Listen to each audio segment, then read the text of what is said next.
Lucas Vaughan always believed he had won their divorce. He kept the sprawling penthouse, the prestigious social circle, and the satisfaction of knowing his ex-wife, Aurora Steele, was starting over with nothing. When he saw her at their son's school, holding hands with a man who looked like he bought his clothes at a department store, he couldn't help but laugh. The man was average, soft-spoken, utterly forgettable. Lucas reveled in her spectacular downgrade. He mocked her to their mutual friends, painting a picture of a desperate woman settling for mediocrity. Then he saw the announcement, and the man he'd laughed at was revealed to be Julian Croft, the reclusive tech billionaire, and the quiet, unassuming woman he'd discarded was now the most powerful person he knew. The air in the elementary school gymnasium was thick with the cloying scent of floor wax and parental anxiety. Lucas Vaughan navigated the sea of undersized chairs and oversized egos with the practiced ease of a man who believed every room he entered was his own. He was here for his son Leo, but a part of him, the part that still kept score, was here for Aurora.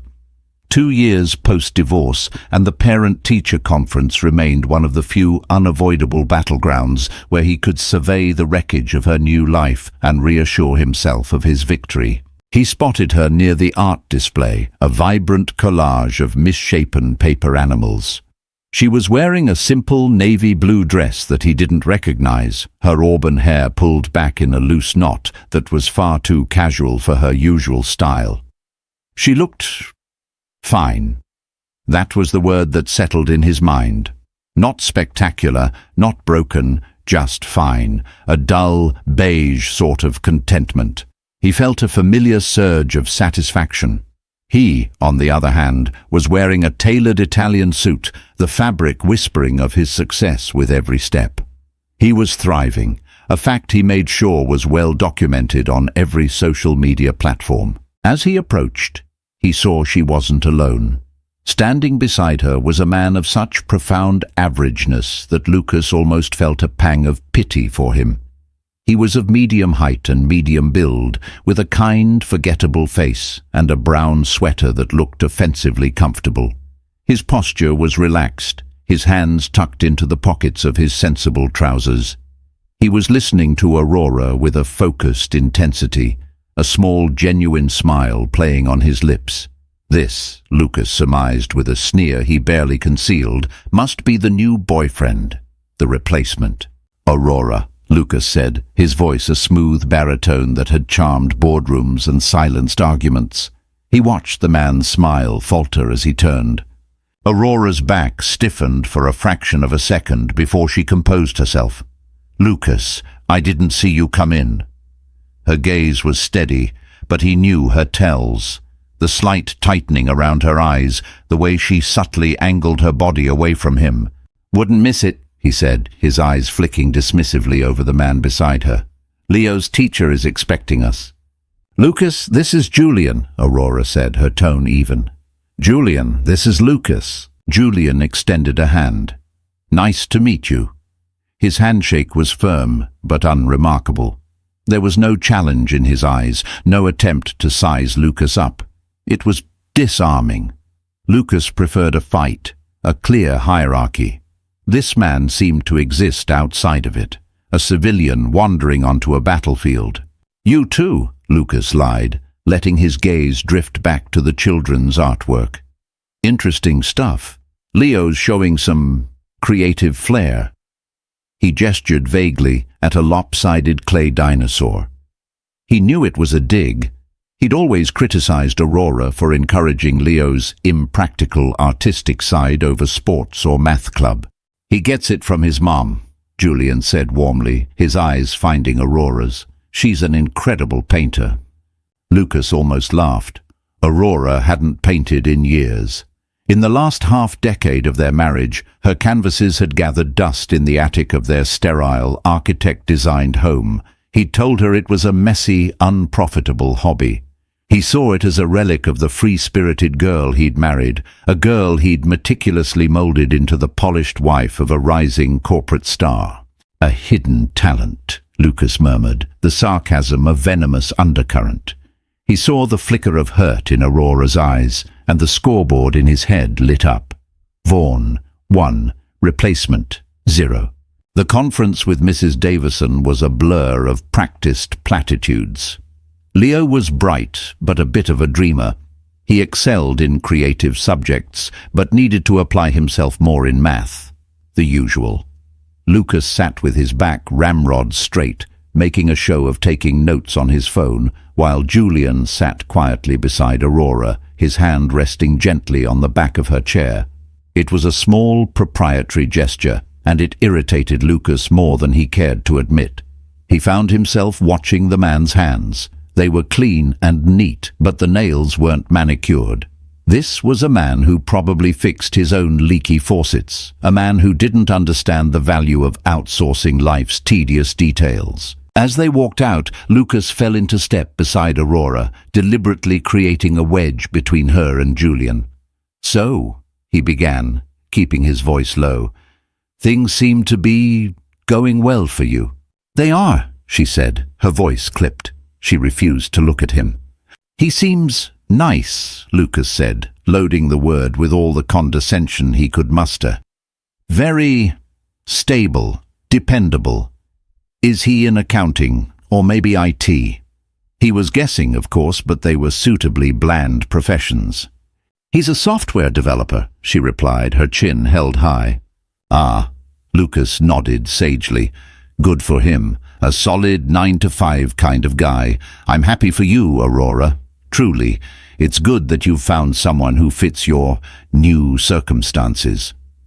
The insult landed, a perfectly aimed dart. He was reminding her of her reduced state, the modest 2-bedroom apartment she now rented, the second-hand car she drove. He was reminding her of the life she'd lost, the life he still lived. She finally stopped and turned to face him, her eyes flashing with a fire he hadn't seen in years. "My circumstances have never been better, Lucas. You wouldn't understand." Julian had caught up to them, his expression unreadable. He simply placed a calming hand on Aurora's arm. "Ready to go?" he asked her softly, completely ignoring Lucas. The dismissal was more infuriating than any insult. As they walked away, Lucas saw Julian lean down and whisper something in Aurora's ear, making her laugh. It was a real, unburdened laugh, the kind he hadn't heard from her since their first year of marriage. He stood frozen in the hallway, the smell of floor wax suddenly suffocating. He had the penthouse, the suits, the victory. So why did the sound of her laughter feel like a loss? He shook the feeling away. She was settling. She had to be. And he, Lucas Vaughan, would never, ever settle. The drive away from the school was quiet. Aurora stared out the passenger window, watching the manicured lawns of her old neighborhood blur into the more varied, less perfect landscape of her new one. Lucas's words still echoed in her ears, each syllable a tiny, sharp-edged stone. Nice, stable, fits your new circumstances.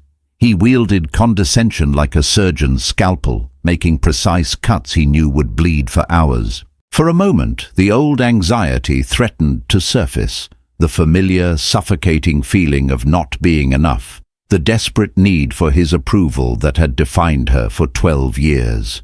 She had spent a decade shrinking herself to fit into the sleek, minimalist architecture of his life, sanding down her own vibrant, messy edges until she was as smooth and cold as the marble countertops in their kitchen. He called her hobby a mess. He called her friends unsophisticated. He called her dreams impractical. Eventually, she had simply stopped dreaming. "You okay?" Julian's voice, calm and steady, broke through the noise in her head. His hand left the gear shift and covered hers where it rested on the center console. His touch wasn't electric or possessive, it was just warm, grounding. She turned to look at him, really look at him. In the soft afternoon light, the lines around his eyes were more pronounced. They were kind eyes, she thought. They didn't assess or calculate, they simply saw. He wasn't handsome in the chiseled, predatory way Lucas was. Julian's appeal was quieter, more substantial.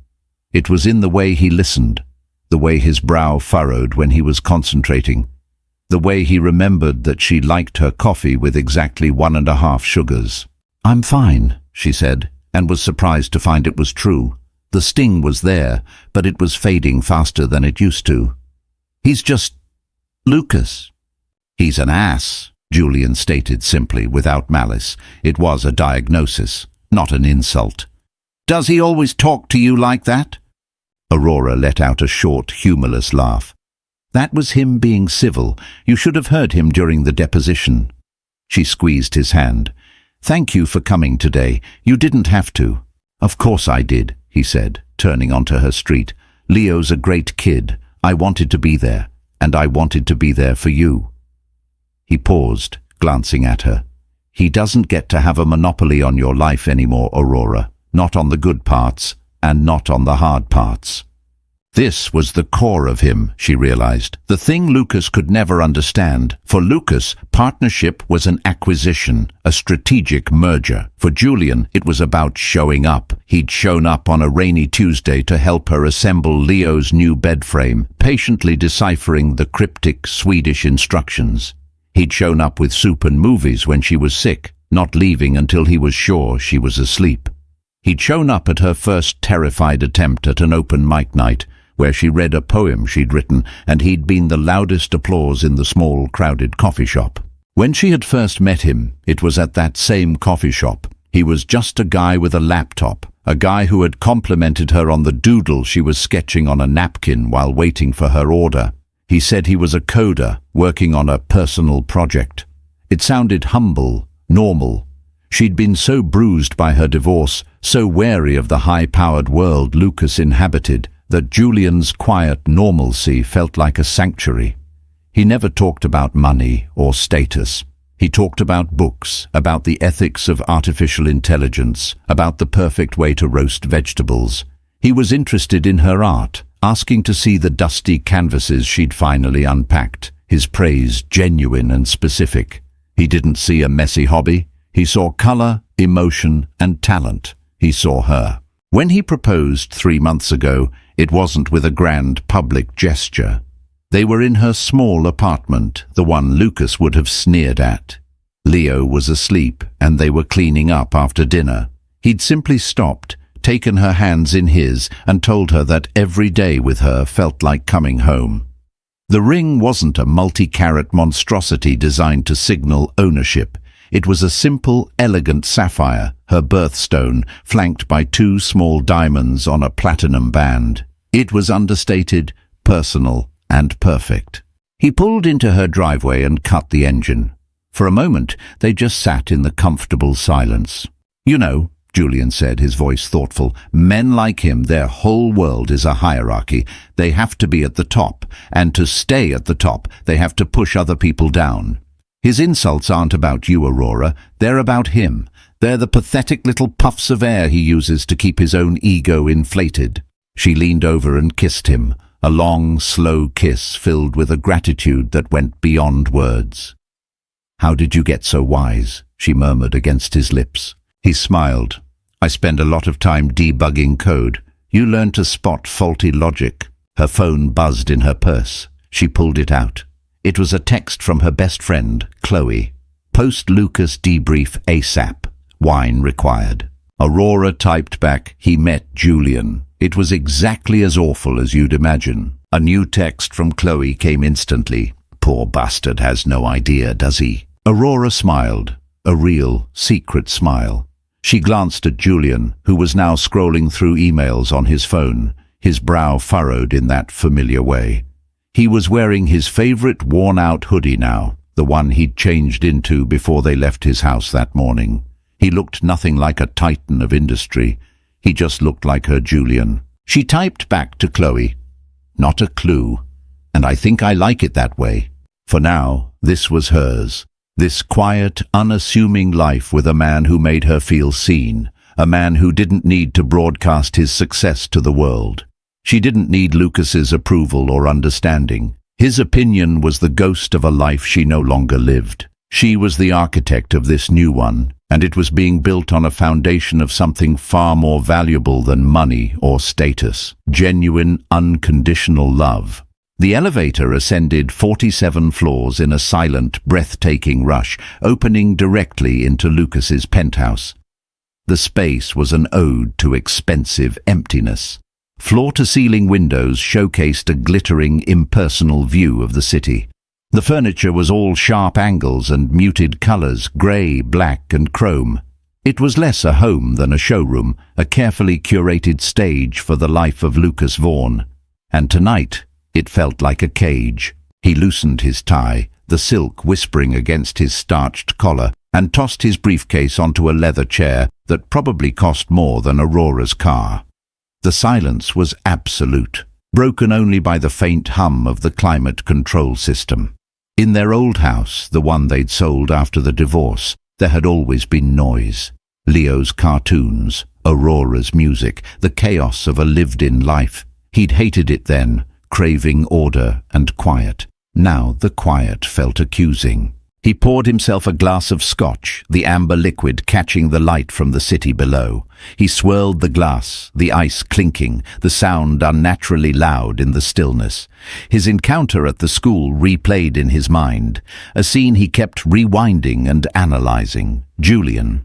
The man's face was a soft, blurry composite of every bland, forgettable man he'd ever seen.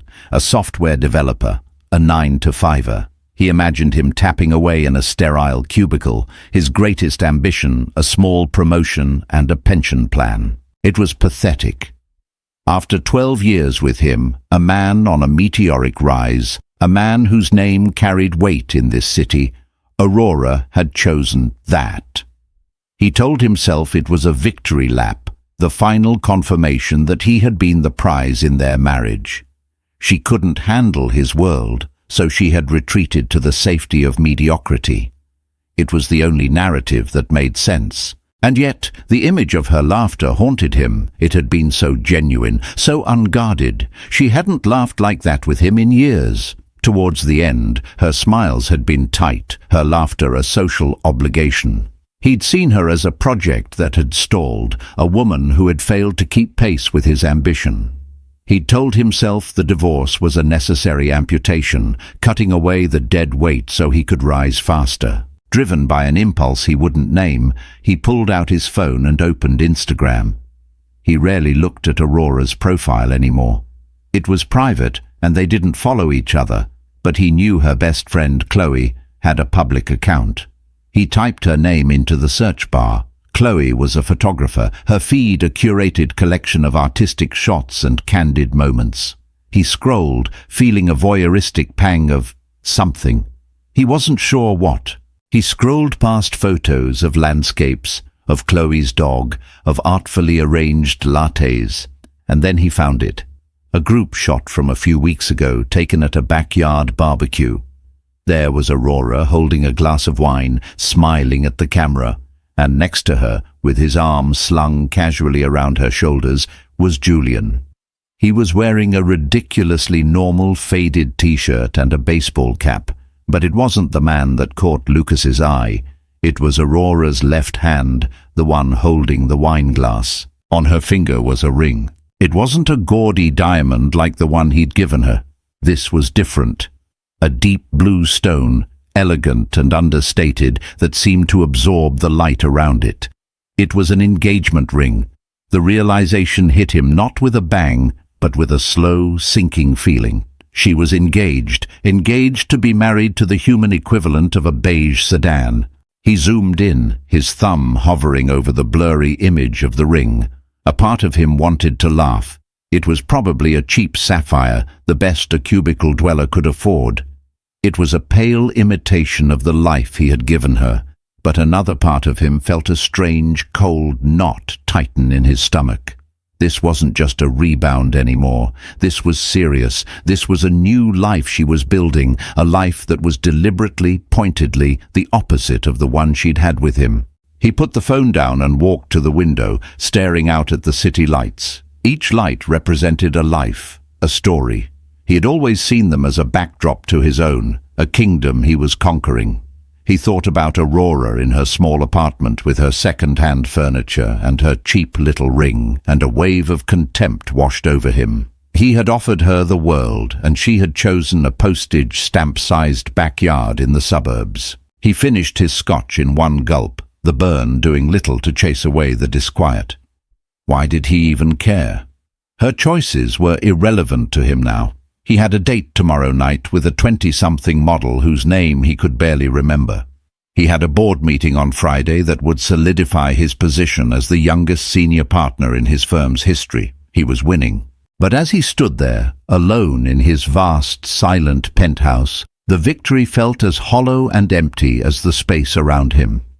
He was haunted by the ghost of a woman he thought he knew, a woman who was now making choices he couldn't comprehend. He told himself it was pity, a sad acknowledgement of her diminished life. But deep down, in a place he refused to look, he knew it was something else. It was the terrifying, unthinkable possibility that he had been the one who had settled, and she was the one who had finally, truly escaped. The annual charity gala for the Children's Literacy Fund was the kind of event Lucas thrived in. It was a confluence of old money and new power, a place where multi-million-dollar deals were sketched on cocktail napkins and alliances were forged over plates of miniature beef Wellingtons. He moved through the gilded ballroom with practiced grace, a shark in a sea of well-dressed fish, exchanging handshakes and empty pleasantries, his mind always calculating, always networking. He was holding a flute of champagne, half listening to a real estate mogul complain about zoning laws, when he heard a voice cut through the din. Lucas Vaughn, as I live and breathe." He turned to see Marcus Thorne, a former colleague from his early days at the firm. Marcus was the kind of man who collected gossip like fine art, a social magpie who loved anything that glittered with scandal. He was odious, but he was connected. "Marcus," Lucas said, his smile not quite reaching his eyes. "Good to see you. I thought you'd moved your operations to the West Coast." "I commute. The money's here, but the weather is there," Marcus said with a conspiratorial wink. He leaned closer, his voice dropping. "Listen, I have to ask. I heard the most incredible rumor the other day about your ex, about Aurora." Lucas felt a familiar tightening in his chest. "Oh, I don't really keep up," he lied, taking a slow sip of his champagne. "Don't be coy," Marcus chided, his eyes gleaming. "I heard she's engaged to some regular guy, some nobody, after being married to you. Can you imagine? It's like trading a Ferrari for a damn minivan." He let out a braying laugh that turned a few heads. Lucas allowed a small, condescending smile to play on his lips. This was perfect. The narrative was writing itself. The pity he had been feeling was now being broadcast by others. He wasn't the bitter ex-husband. He was the subject of sympathetic disbelief. "People make strange choices," Lucas said, his tone dripping with false magnanimity. "I just hope she's happy." He made sure to look pensive, as if contemplating the tragic fall of a once great woman. "Happy? In a 3-bedroom shack in suburbia?" Marcus scoffed. "My assistant lives in that neighborhood. It's where dreams go to die. I saw a picture of the guy. Looks like he manages a Best Buy." Lucas did laugh this time, a deep, genuine laugh of pure, unadulterated schadenfreude. "He's a software developer, apparently." "Even worse," Marcus howled. "God, the poor woman. Well, her loss is... Well, it was always her loss, wasn't it?" He clapped Lucas on the back. "Good for you, man. You definitely traded up."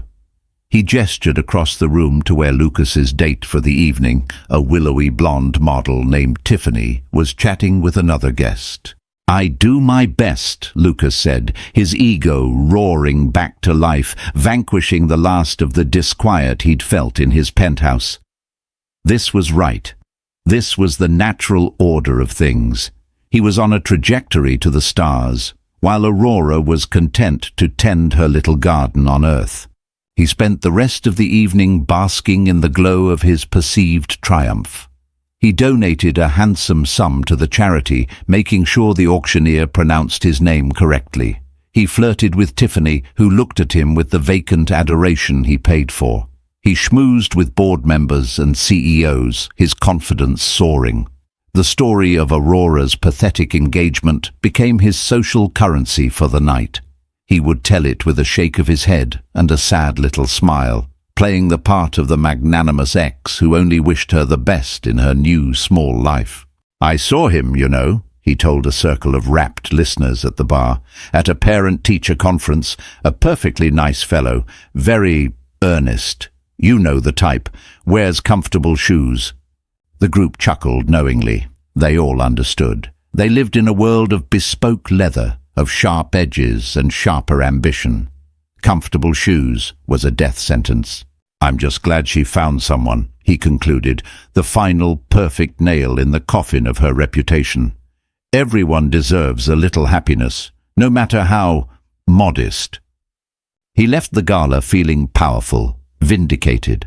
The gnawing unease that had plagued him for days was gone, replaced by the familiar hum of victory. He dropped Tiffany at her apartment with a chaste kiss, promising to call, though he had no intention of doing so. He went back to his penthouse, the city lights welcoming him home like a conquering hero. He poured a celebratory scotch and stood at the window, looking down at the glittering expanse. He thought of Aurora and her software developer, probably watching Netflix in their drab little house, and he felt nothing but a profound, satisfying pity. He raised his glass to the window, a silent toast to his own magnificent life and to her spectacular, inevitable decline. He had won. He had unequivocally, absolutely won. The thought was so comforting, so reassuring, that he failed to notice the deep foundational crack that was spreading just beneath the surface of his perfectly constructed world. He was so busy looking down on her, he never thought to look up at where she was actually going. The week after the gala was one of Lucas's best. The story of Aurora's engagement to the Best Buy manager had rippled through their old social circle, solidifying his image as the one who had emerged victorious from the divorce. He received sympathetic texts and knowing looks at the club. His narrative was set in stone. He was the magnanimous ex, and she was the tragic figure, a cautionary tale of a woman who flew too close to the sun and then fell, settling for a life in the shadows. He was so confident in this version of reality that he became careless. He was having lunch with mutual acquaintances, a couple named the Bradfords, who had always been more his friends than hers. "I feel for her, I really do," Lucas said, swirling the wine in his glass. "After the life we had, I imagine it's a difficult adjustment." Eleanor Bradford, a woman whose face was a testament to the art of subtle plastic surgery, nodded sympathetically. "It must be, and an engagement so soon. It smacks of desperation, doesn't it?" "I wouldn't say desperate," Lucas demurred, playing his part to perfection. "Perhaps just lonely.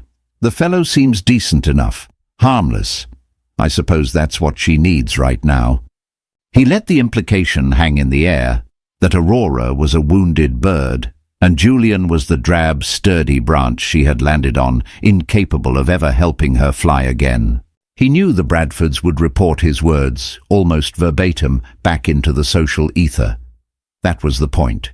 He was reinforcing the story, adding another layer of varnish to his public persona. He was no longer just the winner. He was the compassionate, understanding winner. It was a masterpiece of personal branding. What he didn't count on was Chloe. Chloe, Aurora's fiercely loyal best friend, was the one person who had never bought into the myth of Lucas Vaughn. She saw him not as a titan of industry, but as a petty, insecure man who had systematically tried to extinguish her friend's light. When she heard from a frantic Aurora what the Bradfords had been saying, what Lucas had been saying, she didn't get angry. She got strategic. A few days later, Lucas received an email. The subject line was simply, "A correction." It was from Chloe. He almost deleted it, but curiosity got the better of him. "Lucas, it's come to my attention that you've been sharing some imaginative theories about Aurora's engagement. While I know you derive a certain pleasure from painting her as a tragic figure, I thought you, of all people, might appreciate the value of accurate information. You've been mocking her fiancé. You've called him a nobody, a 9-to-5er, a man in comfortable shoes. You've built a narrative around her downgrade that seems to give you a great deal of comfort. I'm writing to you today to take that comfort away. I'm sure a man of your stature is familiar with the name Julian Croft. Lucas's blood ran cold. Julian Croft. The name was more than familiar. Croft was a legend, a ghost in the machine of the tech world. He was the founder of Ether, the revolutionary AI company that had quietly become one of the most powerful and valuable corporations on the planet. Croft was a billionaire 10 times over, but he was also notoriously private. There were only a handful of authenticated photos of him in existence, most of them grainy images from his university days a decade ago. He never gave interviews, never attended public events. He was a myth, a whisper in the boardrooms Lucas so desperately wanted to dominate. His hands began to shake as he continued reading. You met him at the parent-teacher conference, Lucas. You shook his hand. You patronized him to his face. The man you dismissed as an IT drone, the man whose life you pitied, is one of the most brilliant and influential minds of our generation. They're not getting married in a backyard. They're getting married on Croft's private island in the Grenadines. The cheap little ring you've no doubt been sneering at is a flawless, cornflower blue sapphire from a mine that has been defunct for 50 years. It's priceless. Aurora isn't settling. She isn't desperate. She has found a man who values her for who she is, not for what she can do for his image. A man who encourages her art, who loves her son, and who just so happens to have built an empire from the ground up. So please, continue telling your sad little stories. Continue laughing about the minivan she chose over your Ferrari. Because while you're polishing your trophies and admiring your reflection, she is building a life you can't even begin to comprehend. She is happy, genuinely, incandescently happy. And the funniest part, Lucas, the part I think you'll truly appreciate, she never wanted you to know. She was actually trying to protect you. She knew your ego was more fragile than a robin's egg, and she knew this truth would shatter it. She felt sorry for you. Consider this my wedding gift to her. The truth. Have a nice day, Chloe. Lucas dropped his phone on the desk. The sound echoed in the cavernous silence of his office. He felt a wave of nausea so intense he had to grip the edge of his desk to keep from falling. It couldn't be true. It was a lie, a vicious, elaborate prank. He scrambled for his laptop, his fingers fumbling on the keyboard. He typed Julian Croft into the search engine. The usual articles appeared, profiles of Ether, speculation about its founder, the same old grainy photos. Then he remembered Chloe's Instagram. He pulled it up, his heart hammering against his ribs. He found the barbecue photo again, the one with Aurora and the man in the baseball cap. He zoomed in, his eyes straining to see the face under the brim. Then he opened another tab and searched for Ether Company retreat photos. A tech blog had done a piece on the company's famously relaxed culture a year ago. He scrolled through pictures of employees hiking, kayaking, and there it was, a group shot around a campfire. In the back, slightly out of focus, was a man with a relaxed posture and a kind, familiar face, laughing with his team. He was wearing a faded t-shirt. It was him. It was the same man. The truth crashed down on Lucas with the force of a physical blow. The air was sucked from his lungs. Every smug conversation, every condescending smile, every pitying remark he had made for the past week flashed through his mind. Marcus Thorne's braying laughter, the knowing smirks at the bar, Eleanor Bradford's feigned sympathy. He hadn't been the compassionate winner. He had been the fool. He had been the punchline to a joke so vast, so profound, that he couldn't even see its edges. He stumbled to his private bathroom and retched into the toilet, the expensive lunch turning to acid in his stomach. He was trembling, not with anger, but with a humiliation so absolute it felt like it was dissolving him from the inside out. She had been protecting him. She had felt sorry for him. That single thought was the most devastating of all. It reframed everything. his victory, his success, his entire life, it all suddenly seemed like a cheap, gaudy fake. He looked at his reflection in the mirror. The tailored suit, the perfect hair, the confident expression, it was all a costume.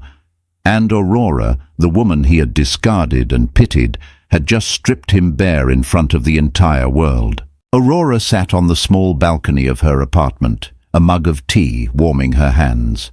The sun was setting, painting the sky in strokes of fiery orange and soft lavender. For the first time in a long time, she was painting again. A large canvas rested on an easel just inside the open glass door, a riot of abstract colors that felt like freedom. Her phone had been buzzing intermittently for the past hour with texts from Chloe. Chloe, the eagle has landed. Message delivered. Chloe, I imagine the sound of his ego deflating could be heard from space. Chloe, are you mad at me? Aurora smiled and typed back. No. A little terrified, but not mad. He was bound to find out eventually. Chloe, he wasn't just going to find out, he was going to be told by me. Consider it my service to womankind. You deserve to be happy without his shadow looming over you. Chloe was right. For months, Aurora had walked on eggshells, carefully managing the information she shared, curating her own happiness so it wouldn't upset the delicate balance of Lucas's ego. It was an old, ingrained habit from their marriage, anticipating his moods, managing his insecurities, making herself smaller to make him feel big. She had asked Julian to stay in the background, to let her handle the parent-teacher conference alone, but he had insisted on coming. I'm not a secret, Aurora, he'd said gently, and you have nothing to be ashamed of. She hadn't been ashamed. She had been afraid. Afraid of Lucas's rage, his envy, his talent for turning any situation into a weapon against her. So she had let him believe what he wanted. She had let him see Julian as a simple, unassuming man, because that version of the story kept her safe. It kept him at a distance, wrapped in his cloak of superiority. The sound of a key in the lock brought her back to the present. Julian came in carrying a bag of groceries. He was wearing his usual uniform of a soft t-shirt and jeans. He dropped the bag on the counter and came straight to the balcony, bending down to kiss her. Hey, he said, his eyes scanning her face. You seem pensive. Chloe sent the email, she said, her voice quiet. Julian absorbed this for a moment, then nodded slowly. Okay. And how do you feel about that? I feel light, she admitted, surprised by the truth of the word. Like I've been holding my breath for 2 years and I can finally exhale. She looked at him, at his calm, steady presence. Weren't you ever angry? About the way he treated you? The way I asked you to hide? He pulled a chair over and sat beside her, taking her hand. I wasn't angry at you. I understood why you did it. You were surviving. As for him, it was hard not to laugh, honestly. He was like a peacock trying to intimidate a badger, all flash and feathers, completely unaware that the badger has a whole network of tunnels he can't even see. He smiled.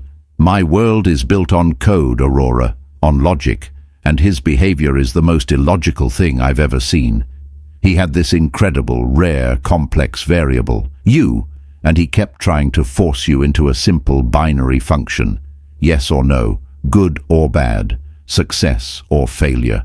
He never once stopped to appreciate the infinite possibilities you actually contained. Tears pricked her eyes. This was what Lucas had never understood. He had seen her as an accessory, an asset whose value was tied to his own. Julian saw her as a universe. She struggled to find the words. I spent so long believing his version of me, that I was difficult, that my art was frivolous, that I wasn't ambitious enough. When I left, I felt like nothing. You were never nothing, he said fiercely, his grip on her hand tightening. You were a masterpiece locked in a vault, and he was the clueless security guard who didn't even know what he was protecting. All I did was help you find the key. She thought about the past year, the slow, painstaking process of rebuilding her life. It wasn't about the money or the security Julian offered, though those things were undeniably comforting. It was about the emotional safety he provided. He had created a space where she could be herself, messy and imperfect and real. He had celebrated her first clumsy painting, framed her first published poem, and held her when she cried for the years she had lost. Lucas had given her a life that looked perfect from the outside. Julian had given her a life that felt perfect on the inside. "He'll be at the Omni Gala next month," she said suddenly. "His firm is a major sponsor." Julian raised an eyebrow. The Omni Gala was the city's premier tech event, a gathering of the industry's brightest and most powerful. It was the one event Julian, as the head of Ether, was always pressured to attend. He usually sent his COO instead. "Are you suggesting what I think you're suggesting?" he asked, a slow smile spreading across his face. She met his gaze, a new confidence hardening her own. I'm tired of hiding. I think it's time the clueless security guard gets a look at the masterpiece he let go." It wasn't about revenge, not really. It was about closure. It was about stepping out of the shadows for good, not as Lucas Vaughn's diminished ex-wife, but as Aurora Steele, a woman who had finally, completely reclaimed her own story. And she would do it on her own terms, standing beside the man who had shown her what it meant to be truly valued. The thought no longer terrified her. It thrilled her. The Omni Gala was a symphony of orchestrated power. Held in the city's modern art museum, the event was a glittering spectacle of glass, steel, and ambition. Tech titans mingled with venture capitalists, their conversations a low hum of disruption and nine-figure valuations. Lucas Vaughn moved through the crowd with a predator's focus, but for the first time in his life, he felt like prey. Ever since Chloe's email, his world had tilted on its axis. He'd been in a state of low-grade panic, a cold dread coiling in his gut. He'd become a ghost at his own firm, his usual sharp confidence replaced by a haunted, distracted air. He saw pity and derision in every glance, heard mockery in every snippet of conversation. His carefully crafted narrative had been obliterated, and he didn't know how to rebuild it. He had hoped, prayed, that it wouldn't become public knowledge. But the story was too good, too deliciously ironic. He could feel it spreading, a poison seeping into the foundations of his reputation. He came tonight out of a desperate need to project normalcy, to show the world that he was unfazed, that he was still Lucas Vaughn, the man at the top. He was nursing a glass of whiskey, trying to look engaged in a conversation about blockchain, when a subtle shift occurred in the room. A wave of whispers, a turning of heads, a sudden focusing of energy toward the grand entrance. It was the kind of silent, magnetic pull that only happened when true power entered a room. Lucas turned and his blood froze. There, standing under the museum's grand rotunda, was Aurora. She was wearing a floor-length gown of emerald green silk that seemed to shimmer with a light of its own. Her auburn hair was styled in elegant waves, and the sapphire on her finger caught the light, casting tiny blue stars onto her skin. She was breathtaking. This was not the muted, tired woman from the parent-teacher conference. This was not the wife he had molded and then discarded. This was a version of Aurora he had never seen before, radiant, confident, and utterly self-possessed. And beside her, his hand resting in the small of her back, was him, Julian. He was wearing a perfectly tailored dark suit, but he wore it with the same casual indifference as his faded t-shirts. He looked relaxed, completely at ease, yet the entire room orbited around him. CEOs and investors who wouldn't have given Lucas the time of day were now subtly maneuvering for a chance to be in his line of sight. This was Julian Croft, not a myth, not a grainy photograph, a living, breathing man who was holding the hand of his ex-wife. Lucas felt 100 pairs of eyes on him. He could feel their thoughts, their pity, their amusement.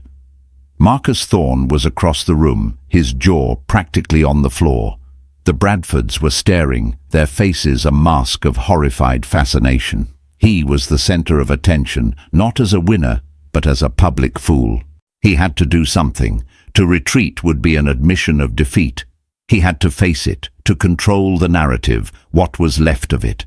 Bolstered by a surge of desperate adrenaline, he began to walk toward them, his steps feeling both heavy and disconnected from his body. As he approached, a hush fell over their immediate vicinity. Julian saw him first. His expression didn't change, but his eyes, clear and intelligent, met Lucas's. There was no animosity in them, just a calm, unwavering acknowledgement. It was worse than hatred. It was indifference. Then Aurora turned. She looked at him, and the smile on her face didn't falter. There was no anger, no triumph, just a serene, almost sad acceptance. "Lucas," she said, her voice as smooth and cool as the silk of her dress. "Aurora," he managed, his own voice sounding thin and reedy to his ears. He glanced at Julian. "Mr. Croft, I don't think we were properly introduced." Julian's lips curved into a faint smile. "I think we were. You thought I was in IT. You were very happy for me. It was memorable." His tone was light, but the words were devastatingly precise. Lucas felt the blood rush to his face. He was drowning. "Look," he began, trying to salvage some shred of dignity. "I wanted to congratulate you both. I was surprised to hear the news." "Were you?" Aurora asked, her head tilted slightly. "Why?" "Because you decided I was only worthy of a life that you approved of. Because you couldn't imagine me finding happiness outside the narrow confines of the world you built for me." Her words were quiet, meant only for him, but they struck him with the force of a physical blow. He had no defense. She was right. He had been so blinded by his own ego that he had never truly seen her at all. He had seen a reflection of himself, a supporting character in his own grand story. He trailed off, the words dying in his throat. What could he say? "I'm sorry I underestimated you.